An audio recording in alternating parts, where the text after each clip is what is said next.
এরা আমরা যখন হসপিটালে ঢুকেছি তখন বিনীত গোয়েল এবং সোপিয়া মল্লিক, মুরারীধর শর্মা ভেতরে ছিলেন।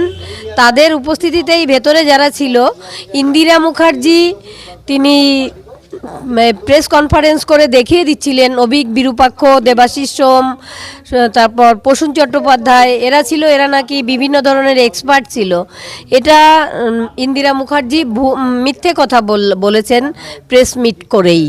তাই অভিষেক গুপ্তা আমাদের বাড়িতে টাকা নিয়ে এসেছিলেন এবং আমাদের এই যে এমএলএ, তারপর এই যে চেয়ারম্যান এবং আমাদের পাশের বাড়ির সঞ্জীব মুখার্জি, এরাই ডেকে নিয়ে এসেছিল টাকা দিতে। তো টাকাটা ওনাকে কে দিয়েছিল, আইপিএস আমরা জানি না, এখনো আসল মাথা বাকি। আসল মাথা মানে সেই প্রাক্তন মুখ্যমন্ত্রী, তার বিনা অনুমতিতে কোনো কাজ হয়নি।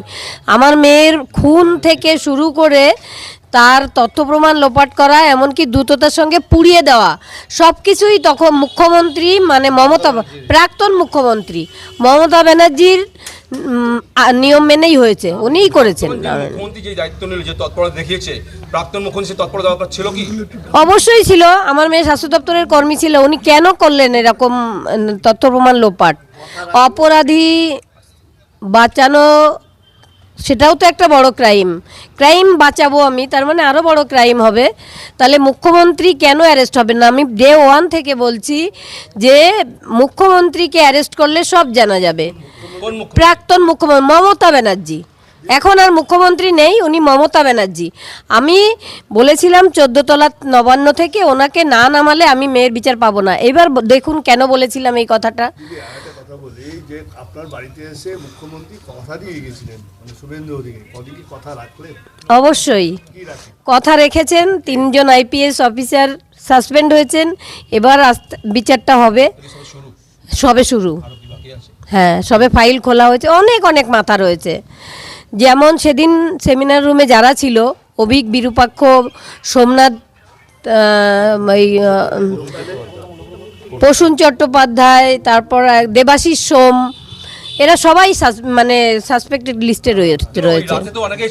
হ্যাঁ, সেই রাতে যারা আমার মেয়ের সঙ্গে খাবার খেয়েছিল, না সামনে আসেনি, তাদের মুখ্যমন্ত্রী আড়াল করে রেখেছেন, মানে আমাদের মমতা ব্যানার্জি। অবশ্যই বলবো। ফাইল যখন খোলা হয়েছে, আমাদের কাছে যা তথ্য আছে সব আমরা আমাদের মুখ্যমন্ত্রী শুভেন্দুদাকে দেব। সিবিআই কি সক্রিয় হয়েছে?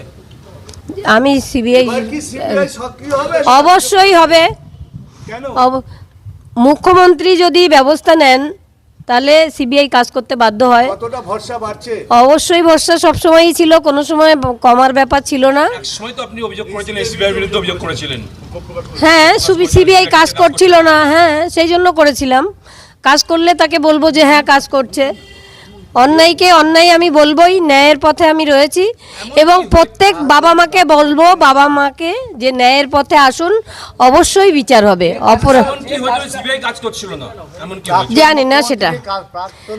মুখ্যমন্ত্রী মমতা ব্যানার্জি তার সঙ্গে মানে সিবিআই মিলে গেছিল। এই যে বলছিল যে সবাই যে বিজেপি তৃণমূল সেটিং, আসলে সেটিংটা ছিল সিপিএম আর তৃণমূলের সঙ্গে। লোকালে তৃণমূল, আমাদের নির্মল ঘোষ, সোমনাথ দে এবং সঞ্জীব মুখার্জি, এরা শেষ তথ্য প্রমাণটুকুও রাখতে দেয়নি আমাদের। আমরা 2 ঘন্টা টালা থানায় বসেছিলাম। পুলিশ মানে আমাদের মানে কোনো মন্ত্রী মারা গেলেও এত পুলিশ থাকে না, এত পুলিশ ছিল। রাস্তাটা বন্ধ করে দেওয়া হয়েছিল। স্বস্তি সেদিনই পাবো যেদিন ওই মমতা ব্যানার্জি জেলে যাবেন। পিসি ভাইপো মুখ্যমন্ত্রী মমতা ব্যানার্জির নির্দেশে, মমতা ব্যানার্জির নির্দেশেই এরা সব করেছিল। যখন বিনীত গোয়েল আমাদের সেমিনার হলে নিয়ে গেলেন আমার মেয়ের ডেড বডি দেখানোর জন্য, তখন উনি একটা ফোন করছিলেন। সেই ফোনটাই এনে আমাদের ধরিয়ে দিয়েছিলেন যে সিএম একটু কথা বলবেন। তার মানে কার নির্দেশ এসেছিল? আর শ্মশানেও দেখেছি, চুল্লিতে ঢুকিয়ে দেওয়া হলো আমার মেয়েকে। তখন নির্মল ঘোষ সঞ্জীব মুখার্জির পিঠ চাপড়ে বলছিল ওয়েলডান বয়, তাহলে কার নির্দেশ পালন হচ্ছিল আপনারা বুঝুন। মমতা ব্যানার্জির নির্দেশে, আবার কার নির্দেশে? মমতা ব্যানার্জি সমস্ত এই দুর্নীতি কাজ করে করে বেড়াতেন। এই দুর্নীতি সহ্য করতে না পেরে মানুষ ওনাকে সরিয়েছে, তবে সরিয়ে পার পাবে না, মাথা অবশ্যই এবার ধরা পড়বে। প্রাক্তন মুখ্যমন্ত্রী, ওনার নামটা বারবার নিতে আমাকে আপনারা বাধ্য করছেন, আমি ওনার নামটাও নিতে চাই না। অবশ্যই বিচার পাবো, আশা আমি কখনোই ছাড়িনি। পথ কি খুললো? হ্যাঁ, ফাইল খুললো মানে বিচারের পথটা আরো একটা ধাপ এগোলাম। মাথায় হাত ধোয়ার পরে কি এই ঘটনাটা কি বলবেন? প্রধানমন্ত্রীকে আমি প্রণাম জানাই দূর থেকে, মুখ্যমন্ত্রীকে বর্তমান মুখ্যমন্ত্রীকেও ধন্যবাদ জানাই। আজকে কি কথা হয়েছে আপনার সাথে? সেটা বলবো না আমি এখন। ঠিক আছে, চলো।